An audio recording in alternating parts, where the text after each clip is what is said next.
నేటి సమాచారం వార్తలు చదువుతుంది మన్నే సాంశీరావు. ఈరోజు వార్తల్లోని ముఖ్యాంశం. మీరు కూడా మార్గదర్శులే, అందరూ అధికారులు.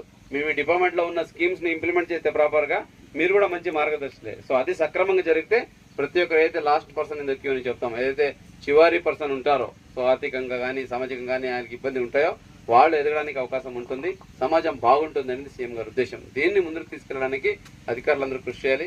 ఎన్టీఆర్ జిల్లాలో అయితే వదిలేదు లేదు.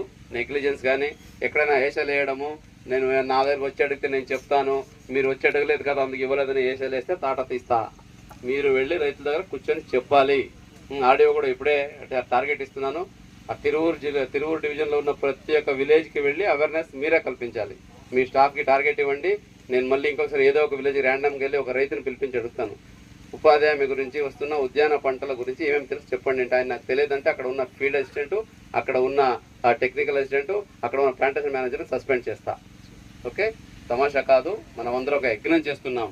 సమాజాన్ని ఇంప్రూవ్ చేయాలి, పేదరికాన్ని నిర్మూలించాలని ఆ పగలు రాత్రి సీఎం గారు అయితేనేంటి, ప్రభుత్వం అయితేనేంటి, మినిస్టర్ అయితేనేంటి, అధికారులందరూ మనం యజ్ఞం చేస్తున్నాం. ఈ యజ్ఞానికి ఎవరైనా భంగం కల్పించాలని ఆలోచించినా కూడా జాగ్రత్త, ఖబర్దార్. ప్రతి ఒక్కరికి రైతే ముందు మనకి ఇంపార్టెంట్. రైతుకు కావాల్సిన అన్ని రకాల సదుపాయాలు, ఆయనకు కావాల్సిన అవసరాలు, ఆయనకు కావాల్సిన ఇన్ఫర్మేషన్ ఇచ్చి ఆయన ముందుకు తీసుకెళ్లే బాధ్యత మన అందరి మీద ఉంది. దీనికి అందరూ సహకరించాలి. అలాగే